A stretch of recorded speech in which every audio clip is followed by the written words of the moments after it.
Brief introduction. Name is Woland from the Square State, as I said. I work professionally as a pen tester. Before I was in cyber, I was working as a journalist and in hospitality. I have some other qualifications and certifications, but I don't really think those are that important to mention right now. What I can tell you is I have successfully exploited password attacks in the field against clients. And I will be posting the slides to that Twitter address after the presentation, so don't feel pressured to take any pictures. To get the perfunctory disclaimer out of the way, nothing I say or do not say today is a reflection of the views of my employer.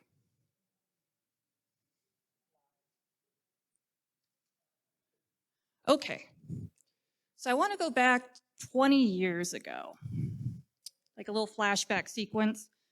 I'm a jerk teenager. Barely a teenager. And I really enjoy what we called surfing the web back then. And some of my favorite places to hang out were online forums. These are basically message board systems that were hosted by the web for people who don't know. You'd have multiple forums with different subjects, and then you could register as a user on the platform. You could take on an identity, and you could post about whatever you wanted. And other users would usually respond back. And some of the people who were on these platforms were hackers. Some of them were tech enthusiasts, and some were just people who were, wanted to write about and talk about some of the movies or music or whatever it was they were into. So every so often on these forums, we'd have a new user register, right? And then they'd go to one of the forums and introduce themselves. And it often went like this. Hello, my name is Nutterbutter5000, or whatever it was. Do any of you have any tools for hacking Hotmail? I think my girlfriend is cheating on me, or partner, whatever. And, I really just want to find out any help or tools you can give me would be much appreciated. Thanks. And it was usually way less coherent than that. I'm just summarizing here. The members of the community, when they would see posts like this, they didn't usually take it very well. That person was usually, insulted or called a bunch of names. And one day when this happened, I got the bright idea to try and break into that person's account. So I logged out of the forum under my username, and I put their username in. And then I put the first password that came to my mind. It was password. I clicked enter, and my heart stopped. It worked. I was in that user's account. And the first thing I did was go and change the password so they could never get back in again. And then the second thing I did was go to the post that they had just made, edit it, and write a real immature message saying how much they sucked and hacked by so-and-so, probably in elite speak, probably terrible. And a lot of the community members found it quite humorous. So I kept doing it. Anytime we'd get, someone coming in just wanting tools or, for bad purposes, I would attempt to break into their account. I'd use password, like password1, password123, variations of their username, and I swear 70% of the time it worked. And keep in mind, this was 20 years ago. This was before there were any lockout policies or really password policies, certainly not on a web application. And I had so much fun with that. And going forward 20 years later, I still get a warm and fuzzy feeling every time I find a user's password, every time I pop someone, right? The only difference is today, instead of doing it to be, as opposed to doing it to be a jerk, today I'm doing it to generally help people, see their weaknesses and strengthen their security. And that's why I wanted to do this talk today. So we have two characters up here from the cartoon Dexter's Laboratory. We have Dexter representing InfoSec. He's very intelligent. He has a secret lab that he built under his house. And he's a big follower of processes and systems. Like, that's, he's not very sporadic or spontaneous. And then representing hacking, we have his older sister, Dee Dee, who often breaks into his lab. She dances around gracefully while touching buttons just to see what they do. And she often breaks things. I've found in my industry, and even with myself, I'm oftentimes more of a Dexter than a Dee. And I love both of these characters. They're foils to each other. One can't really exist without the other, right? But what I'm really trying to strive to when I am hacking is being a little bit more of a Dee than a Dexter. And that's kind of how I wanted this presentation to be. I want it to be kind of fun, where we're not going to take ourselves too seriously. So I'll get started on what we're going to cover today, or tonight, I should say.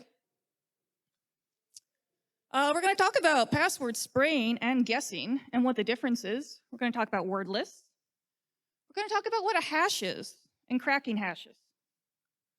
We're going to talk about some tools that I use in the field. We're going to talk about credential stuffing and breach data. And then we're going to talk about some defenses against these attacks.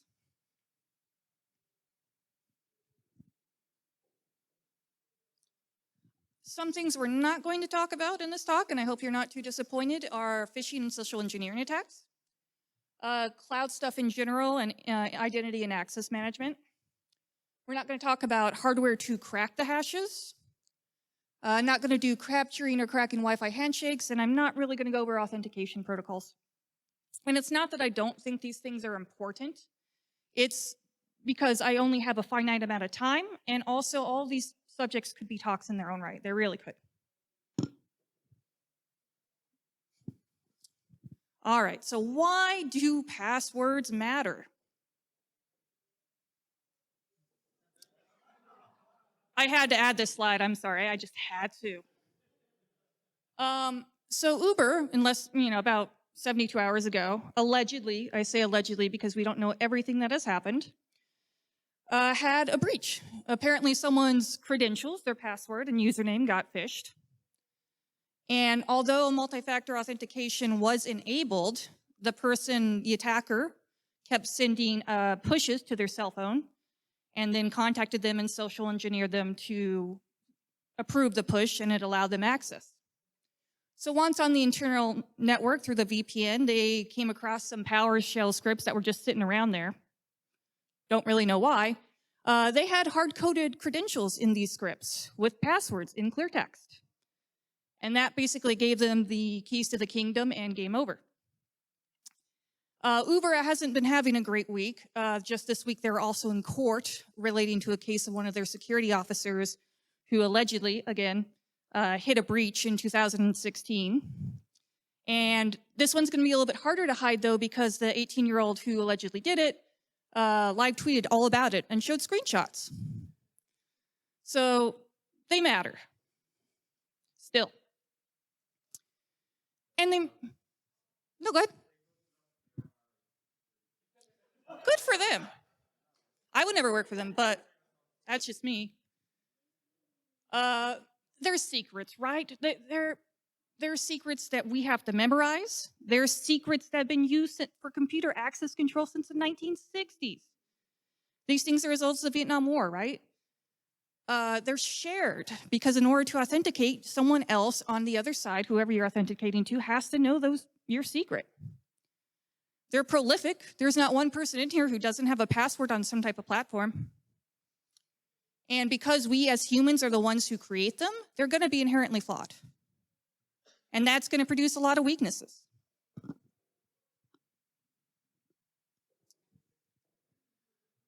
So let's say there's a system we want to break into. Maybe it's a web application, maybe it's a FTP server, web service, anything like that. Do you have permission to do so? Do you have permission to break into that system? Is it in writing, and do you have a copy? And what does the target you're trying to break into, is it actually owned by the people who gave you that permission? Please, please, please, please, please, with the cherry on top, make sure you cross off all of these checkboxes before you attempt to break into a system. I'm not talking CTFs or things you're meant to hack. I mean actual in production systems. I don't want anyone to have to go through any legal trouble. It's not fun.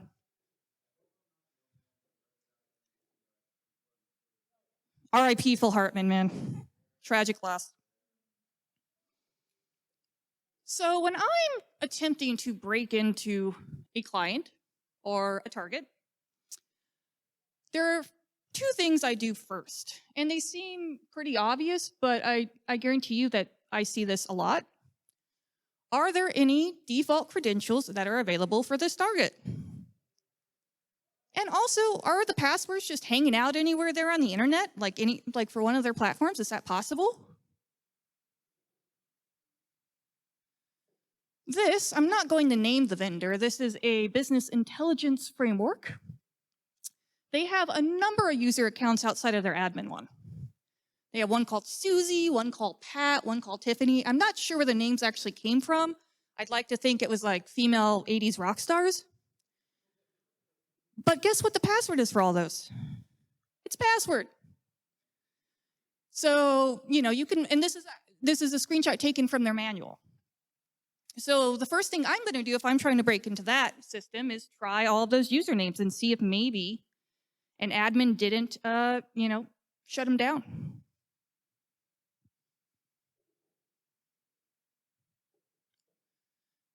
So searching for passwords. Let's say you have a target. In this case, the example is domain.com.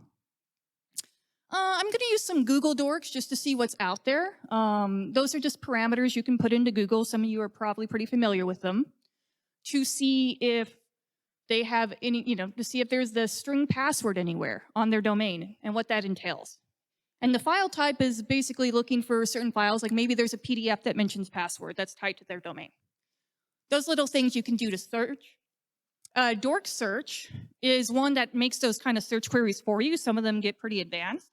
So it's an easy way to do that kind of open source intelligence on your own. Another thing I really like to do if I have a target, I want to find their address, maybe a few of their addresses or a headquarters address, and I want to put it in Instagram or Google Photo. You'll get a lot of interesting pictures that are tied to that location. You could get pictures of badges, as we'll see on the left here. I'll go into that in a second. Desks. People taking pictures of their kids at work, and then they have a desk right there with a bunch of papers on it, fun things like that. Their intent was not to share that information, but they did. Desktop pictures. My company got us a new computer. Isn't it awesome? I'm like, oh, I can see you use FortiGate. Cool. See your icons on your desktop. The picture on the left was taken from the Federal Law Enforcement Training Center in Glencoe, Georgia. It's a big federal facility that trains local, state, and federal law enforcement. I redacted this information because I'm not here to name and shame anyone. But this employee with the Bureau of Prisons was clearly very excited to go to training there. And it's not the worst thing you could share on social media, but also what if you have a login portal that requests the last four numbers of your ID, your badge, and your last name? Well, then it could be right there, right? Also, this is a great way to find out info on target's password policy, like do they require a capital letter, do they require a special character, anything like that. Password list ideas, like if it's, a school, do they have mascots? What is their mascot? What is it called? If they do have like pictures of their kids or dogs at work, yeah, I'll use those names to try to create a password list.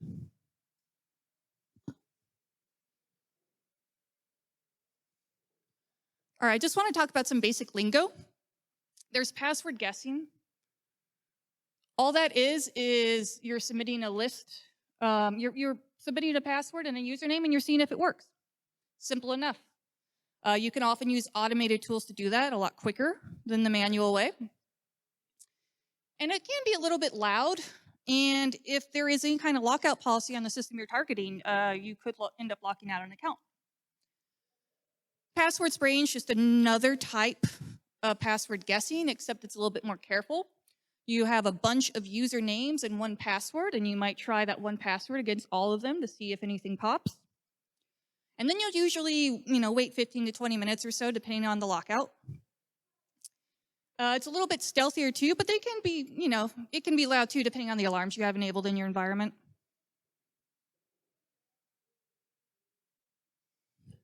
Credential stuffing. So all credential stuffing is using publicly available credentials that have usually been leaked in breach data to break into a system to see if they still work. You do want to be somewhat careful with this. If you work for a local, state, or federal government, even if it's widely publicly available information that's been around for ages, it could be still considered stolen. Again, I'm not a lawyer. So I can't offer any legal advice on that. There is a big difference between like collecting a torrent of some old passwords and breach data, and then also going on the dark web to buy breach data from someone who you don't know with cryptocurrency. I don't really recommend doing the latter. But just make sure if you're going to use breach data that you are cleared to do that. I honestly haven't had a lot of luck using the credential harvesting, honestly. Like, it's usually pretty old data, and a lot of it doesn't really apply to password policies, but I have found it's most effective when targeting a specific individual. So if you're looking at someone's individual email address and they're using the same word with numbers at the end or special character, that's usually a pretty good indication that they're using the same pattern. There are a few sites where you can get these data dumps. Leaklookup.com is one, Dhashed is one. They'll let you search like a domain or email for a nominal fee. And there's also a giant torrent out there, I want to say at least a few terabytes of data from past breaches. And then Heath Adams has written a little script to go through that data and search through it. And so there's a link to that torrent there as well. Those are generally the resources I look at.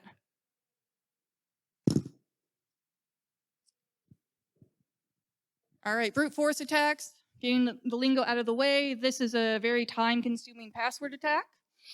You're basically trying every single combo that exists of a password. But it can be effective if there's no lockout mechanism. And if there's no capture or anything that allows, so you're allowed to have infinite login attempts. And you couple that with a bad password policy, and you got a big problem. And I have seen that in the field. All right, so we're going to break into a system. We are going to eventually make a password list of potential passwords, but we also need users to go with that list, and maybe you might not know how to get those. If it's like for a web application or something that would relate to targets, company email addresses, I'll usually go to phonebook.cz. It's free with an account, and they list quite a bit of addresses based off of the domain.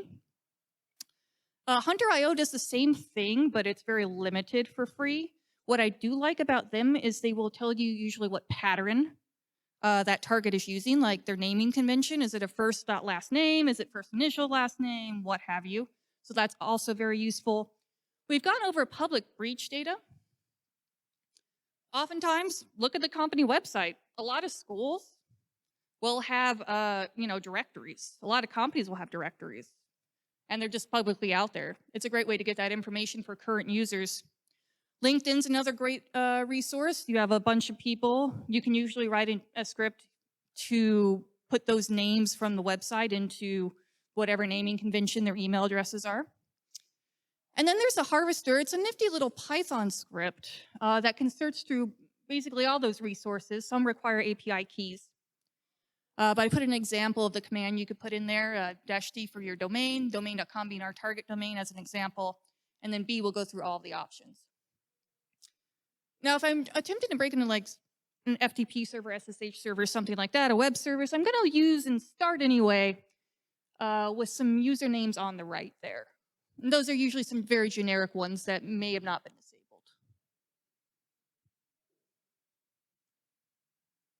User enumeration. So from the past slide, we have a list of potential users, but we don't really know if they're valid on the system that we're targeting. And user enumeration is just a fancy way of finding valid users of a system. That's all it is.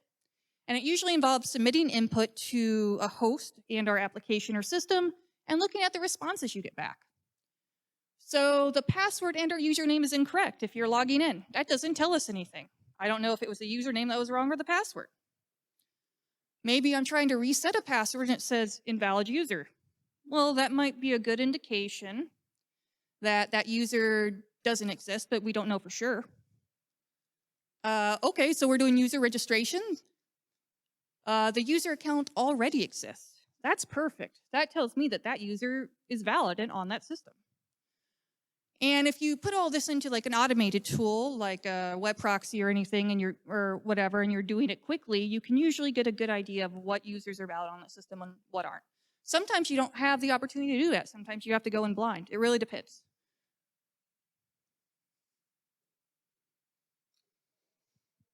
Alrighty, so this is like my favorite part about password attacks is creating word lists. There are some ones, like default ones that you can see, then download and use for your own purposes. SecList is the de facto repository for a password list. They have a ton of stuff there, ton of different protocols, different use cases, what have you.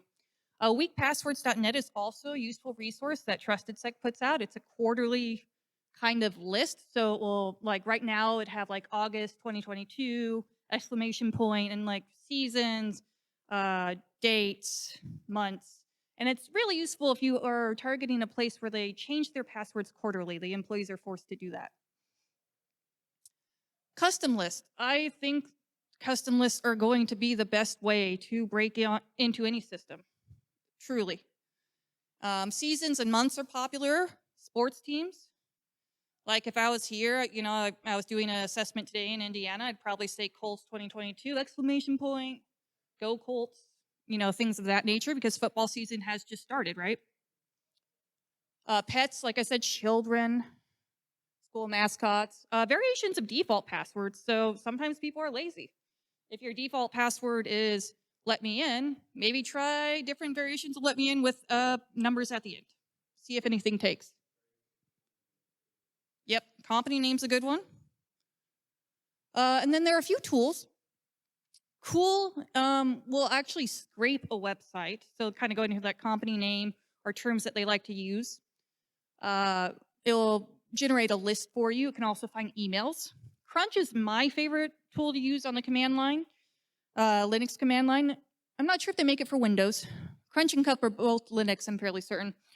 But you can just that's where you can automate the process of making all those lists. Like, oh, I want this word with from 0 to, 2022 at the end. Simple enough.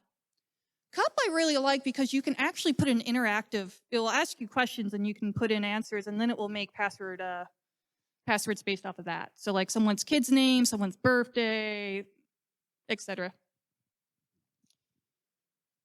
Word lists are only going to be as effective as much as they are customized and applicable to your environment. That's why we do a lot of intelligence and recon, right? We want to know and make sure that we know how the company culture is or the target's culture is.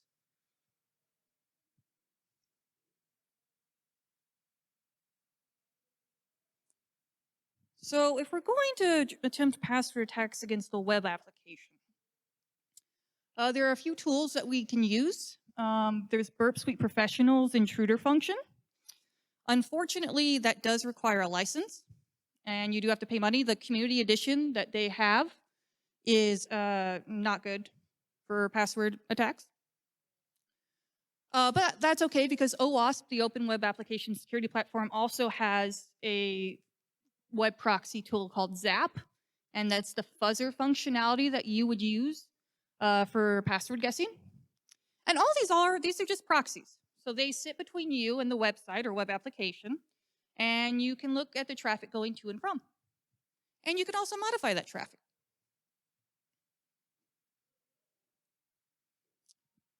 Here's an example of burp. I redacted some things just because it was an instance I had spun up and I didn't want people really messing with it. But you can see post request with HTTP. At the bottom, you can kind of see the email and the password, and that's how it's submitted to this application. And in this box over here, we can see it just trying things and what the status is. 401 is the HTTP status, meaning it's not authorized.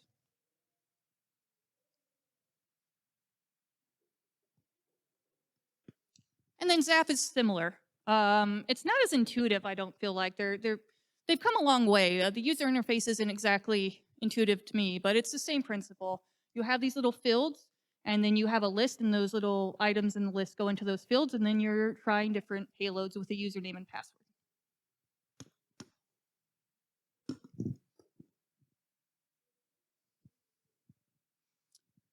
Another tool of the trade is THC Hydra, formerly Medusa. This is a command line password attacking tool. It can be used in any of the popular operating systems. I like it because it supports multiple protocols like LDAP, MySQL, things like that.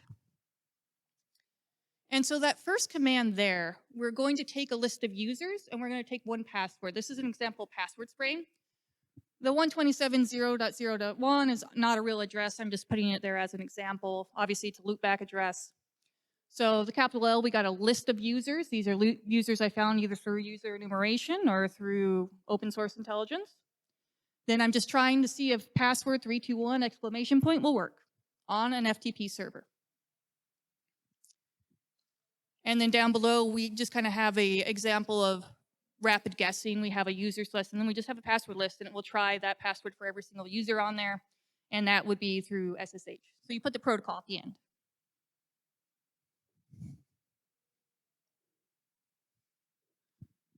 O365 spray. This is something that's used a lot for people who are using Office 365. It can also do user enumeration, but it depends on how it's implemented. If they have like a federated mail server, it's not going to work. But all you do is I like Office 365 spray because you can set it and forget it. You can figure out what the lockout is. If you go to the domain and you validate the domain, it will tell you how many minutes the lockout is, which is useful. And so this one might have been like 15. So I'm going to set it to spray one password every 20 minutes. And we have a list of user emails there. And then we have some weak passwords. And the count is I'm having to do one password at a time, each 20 minutes. The lockout is 20 minutes, and the domain is the domain. And it'll do its spraying, it'll wait 20 minutes, and it will go on to the next password.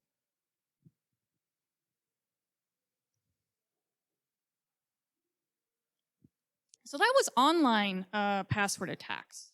But then there's also offline password attacks that relate to cracking and hashes. So I wanted to go over that a little bit because I think there's some confusion. What is a hash? Well, passwords generally have had some issues, like they originally stored on systems in clear text.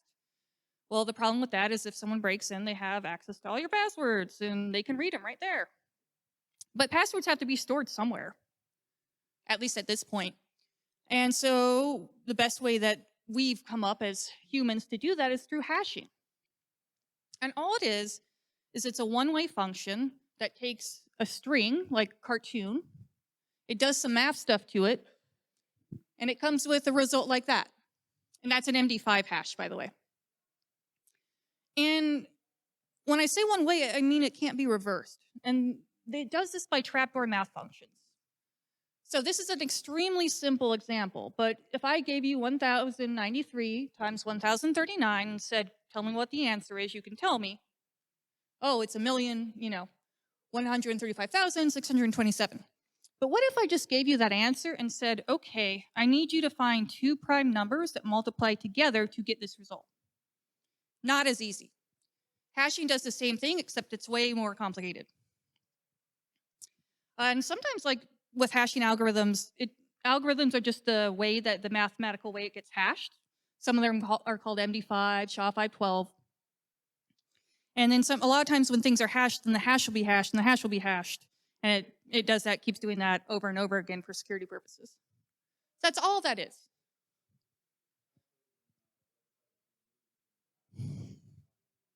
Yeah, isn't that fun?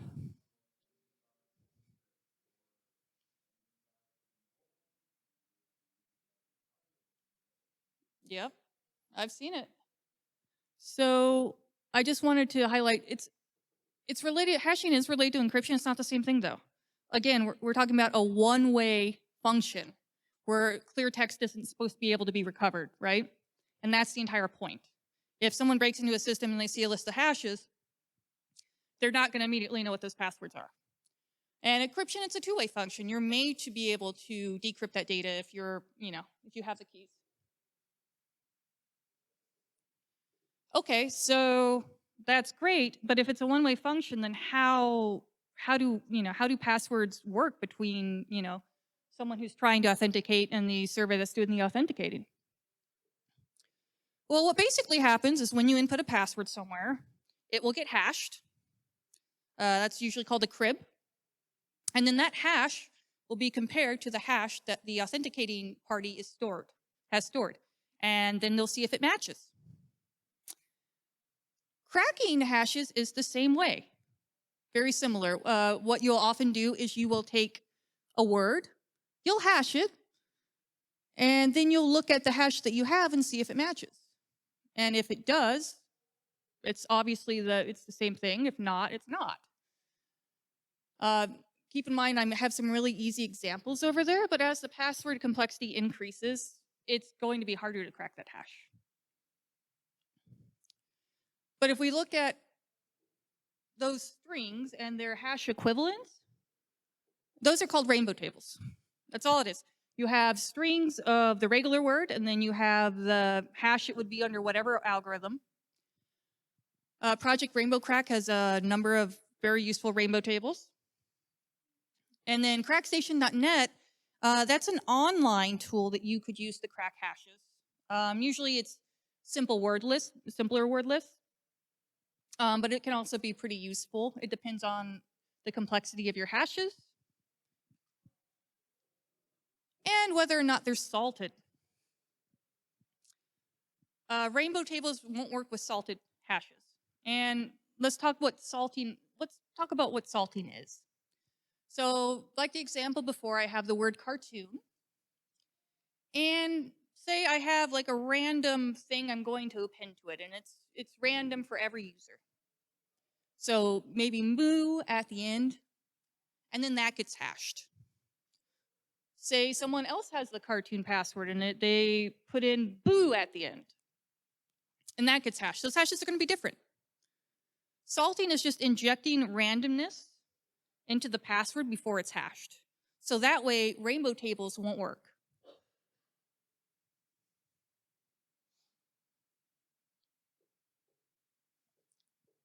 Hashes, where do they come from? How do you get them?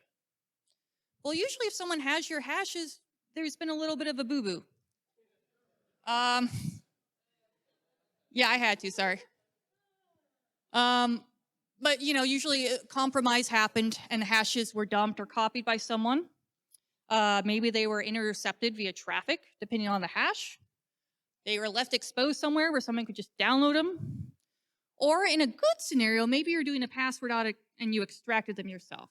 That would be the more positive scenario. But usually if I have someone's hashes, it's not a good thing.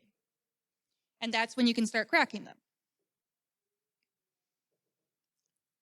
I want to go over some ways to crack hashes, and it's going to start with Linux and two files that are very important to doing that. And of course, I have the Penguin logo for Linux. This also applies to Unix as well, but not all flavors of Unix. So here we have the etc password file. Any user on the system, at least by default, can access this file. It is made to have a list of registered users on that Linux machine. Here we see some users, and then we see an X next to it. And those actually, that used to be where passwords were stored way back when, in the olden days. Now there's just an X there because passwords are no longer stored in plain text. But that's why that file is also called password. So we have a list of users. That's useful. Now we have the etc shadow file. And this should, and usually is by default, hopefully, only accessed by a super user like root. And this is where the salts and the encrypted or the hashed passwords are stored. And it's kind of hard to see the line, I know, but we have that first little field is tells us the hash type. In this case, it's a SHA-512. This was taken from an Ubuntu system. Every flavor is different with the hashing they implement. And then we see the salt. And that's useful to have if you're trying to crack up some passwords, right? But think about it like this: if a super user can access this, then you already own the system anyway, right? So why not have the salts there? Then you have the salted hash after that. And so when we're attempting to crack hashes on a Linux machine, those are the two files that we want.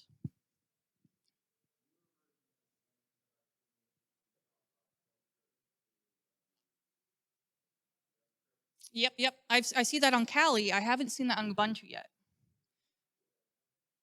But yeah, it depends. And so that first field, you can always look that up and find out what hashing that they are using.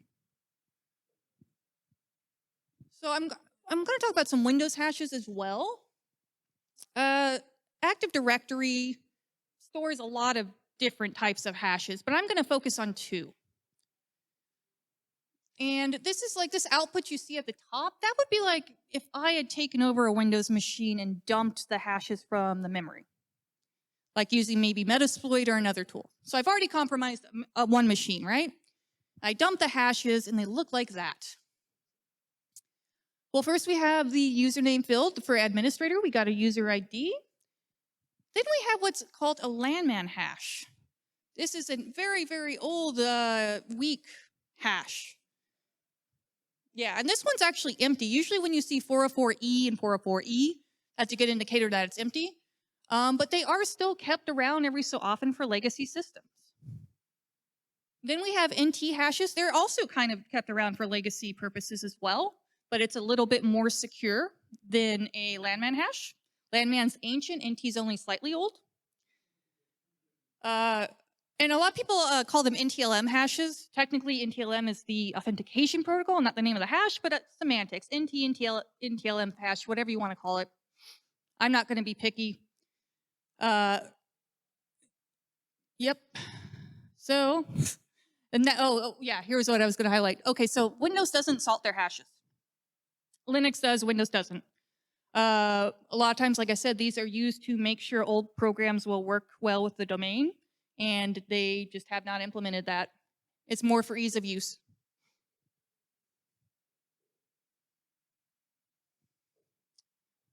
Basic password cracking tool is going to be John the Ripper, named after an older program called Jack the Ripper. And so here's where these two Linux files come into play. So say we downloaded them. We gained access to that Linux machine.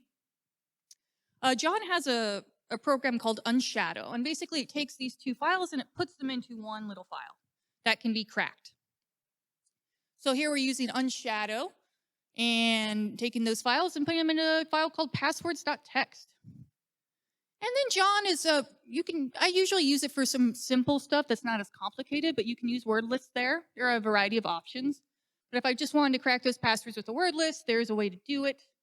If you are cracking NT or landman, you want to make sure the format's correct there. By default, I believe it does landman. So that's why you want to specify NT. And so you're taking that list and then you're taking those hashes and you're attempting to see if anything matches. And with Windows, because they're not salted, you don't have to worry about that.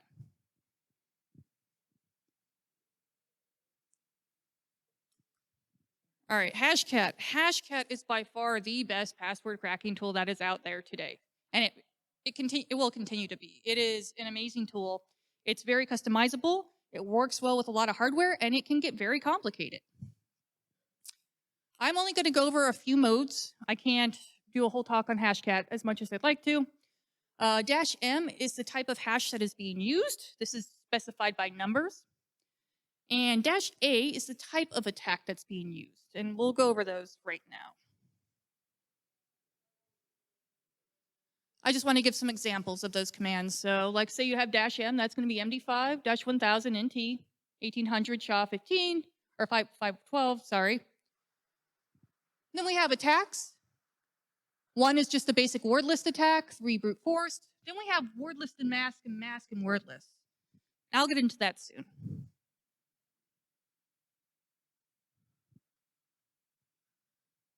So masks. These are basically little characters that you can put in there that will symbolize a bunch of characters, right? We got one that would be lowercase, one that's going to be uppercase for alpha characters there. We have D for numbers. And then we have an S for special characters. So here is an example of like a word list attack. You're using -A0, and then you have hashes, and then you have a list. And then we have a brute force attack where you're just trying to guess every single combination. There's going to be no word list there.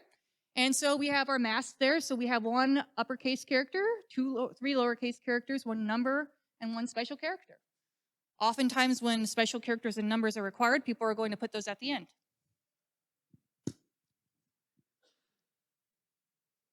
And then the same can be said, like if you have a word list and a mask, you can combine them to where you have the mask after the words on the word list, or you can do the opposite. So like at the bottom, you would have you'd have 4 numbers, and then you would have the words on the word list after that. All right, security practices. Believe it or not, this is kind of a contentious issue. It's one where people browbeat a lot their beliefs on people, and kind of to the point where a lot of people kind of tune it out. I'm not gonna try to get into that, but I do think unique and strong passwords are the key here. Don't reuse them. That's the big thing. Password managers are nifty. I'm not going to, endorse any specific one, but I'd recommend doing your research. These are programs that store passwords for you and make sure they're all random. And they can generate passwords on the fly too, which is really useful. Please, if you do have a password manager, it can be a possible single point of failure if someone accesses that. That is a concern. At least try to make sure you have multi-factor authentication on those. And then multi-factor authentication is awesome. It is the main, it stops about 99% of password attacks. Unless, of course, you're continuously pushing, unless you're Uber, continuously pushing them on a cell phone, then people just apparently approve them. But it's better than nothing. And there are certain types of MFA, like SMS, people are worried about, oh, SIM swapping, someone's going to take over your phone. It's possible, but it's certainly better than nothing. So generally what I'll recommend is just, if you have it, even if it's only based off of phone messages, just enable it. And you can do a lot of that with the password manager. You can audit yourself. If you actually have an environment, I'm a big fan of DPAT. What it will do is you take hashes and then you crack them, and it will analyze those and find patterns. And you can see kind of where your weak points are. Like if there's a default password you're seeing a lot in your company, it's very useful.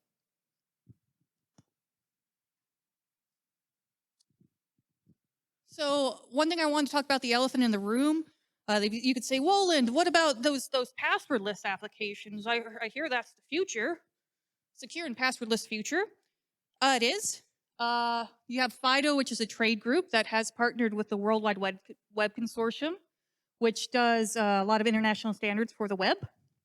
And they have come up with WebAuthn, which is going to be a passwordless way to authenticate yourselves on the web, on applications, right? It was only approved as a standard in 2019, and it can break things too. And implementing it's going to take a lot of time. Change costs money. Change usually relates to change management at a company. It can be arduous. And I see a lot of applications and systems that don't even have multi-factor enabled. It's going to be a while before we see this enabled. Like Google, Windows Hello, they have it. And I'm not worried about the bigger dogs here. It's going to be the littler people who are going to take a while to implement this.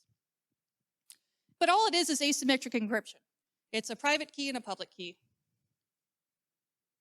And if someone did get access to your private key, then it'd be the same as having your password. But I do think it's a step in the right direction. And I'm looking forward to see more of what FIDO is going to come up with. I did want to dedicate this talk to my grandmother. She was she's from Indiana. She graduated from Purdue in 1942. Traveled around the world, Iran and China, all kinds of crazy places. And so I just really enjoyed being able to speak in Indiana. Sorry about the late start. And if we have time, that's going to be my presentation. And I know we all have parties to get to, but if there are any questions or concerns, feel free to let me know.